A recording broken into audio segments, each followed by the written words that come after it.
So, good morning.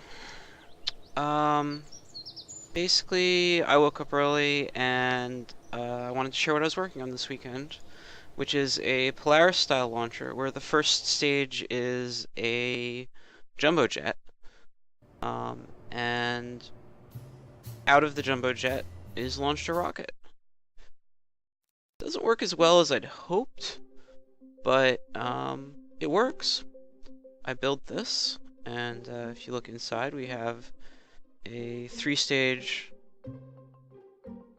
ship. Um, and it does work. It wouldn't work in career mode because the cost of this jet is huge, and you don't get to retrieve it just because of the way the game is set up. But here, I'll show you guys. Put some Kerbals in here and go to space.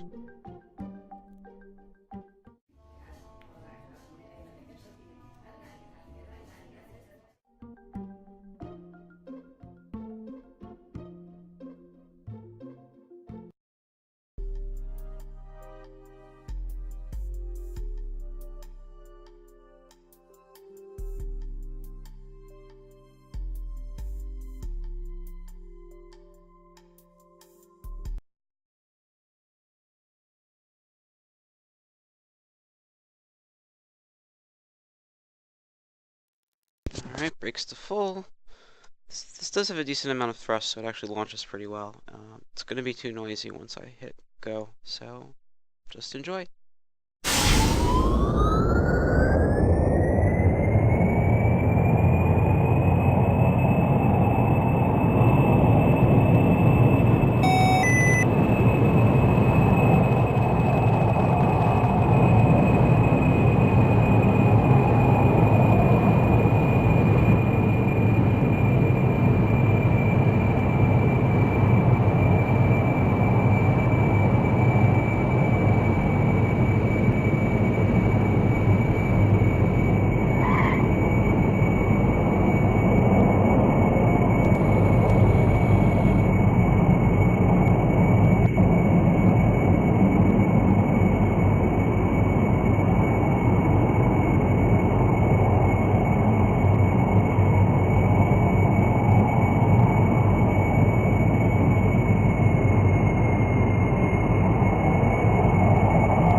So I'm just running at 2 times time acceleration because climbing to 15,000 feet takes a while.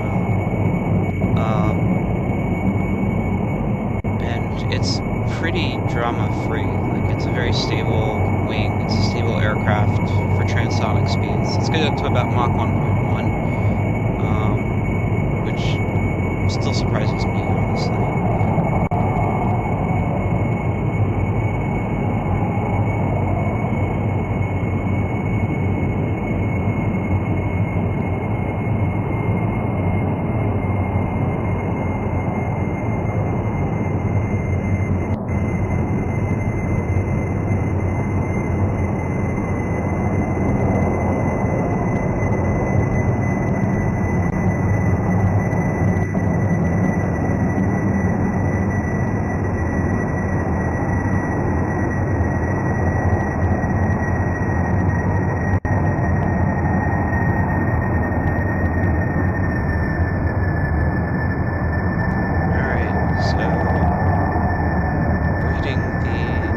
Of what is useful in terms of stability. We're having trouble generating lift and maintaining control, so we'll open the cargo bay.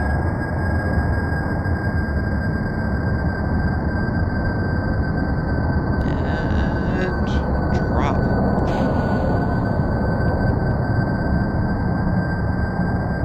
And launch.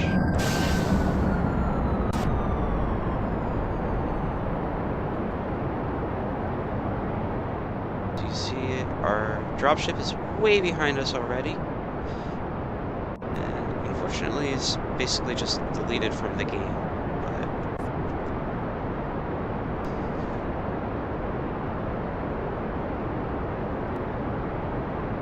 But I do have trouble keeping the nose up on the first stage. It wants to fly flat, but once we drop the solid rocket booster, we get a lot more control. It does need RCS. Like you really can't steer it well enough without the RCS. But with RCS, it works very nicely.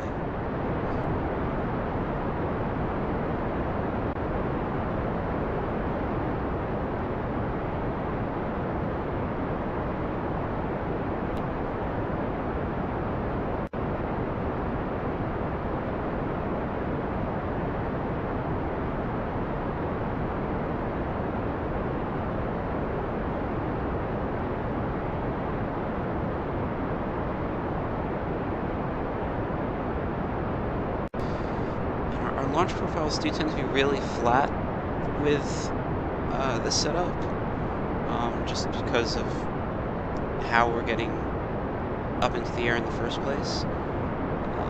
But this third stage does push us into orbit. We end up with a lot of delta V afterwards, at least for a relatively small craft like this one, where the payload is just purple. Although adding a couple of tons for science and landing legs or what have you would not be that big of a deal.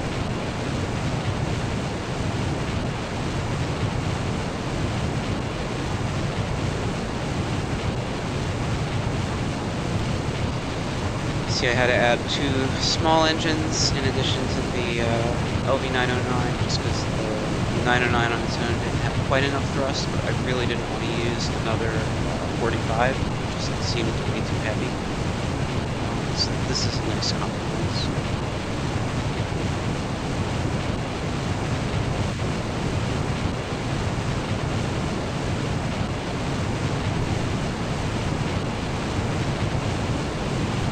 Having this thing stuck on really kind of stinks. I could probably mate a second decoupler to it and just pop the whole thing off, but I haven't bothered to mess with all that.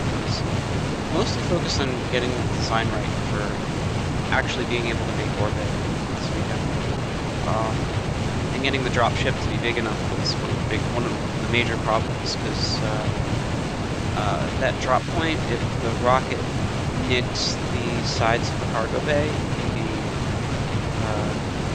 fatal to your mission, unfortunately. So our apoapse is coming up on 100 kilometers. I'm going to stop there and just get into orbit with a standard maneuver node.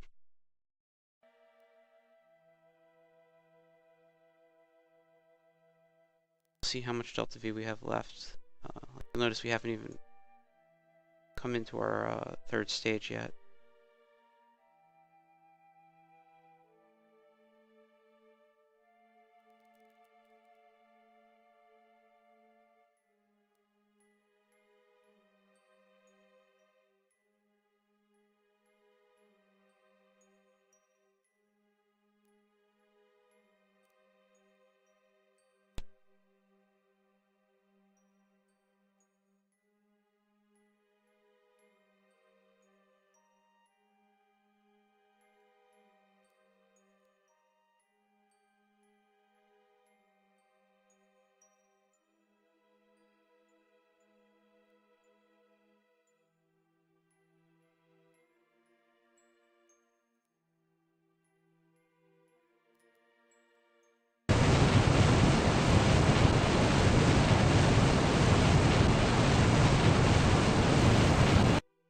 Actually, save a little fuel by shutting these guys down.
Alright, so not perfect, but we're in a sort of circular orbit, and we still have 3.8 kilometers of delta V on this stage. So we could go quite a few places. Certainly for satellite injection, this would be awesome, which is actually what Polaris is used for in real life. If you look that up, it's actually pretty cool. They basically launch a hacked together ICBM out of the bottom of a Lockheed L-1011 cargo jet, um, which is not something you'd expect to work quite as well as it does. But yeah, that's basically my design and the thing I spent all weekend crashing. So hope some people enjoy this. Have fun.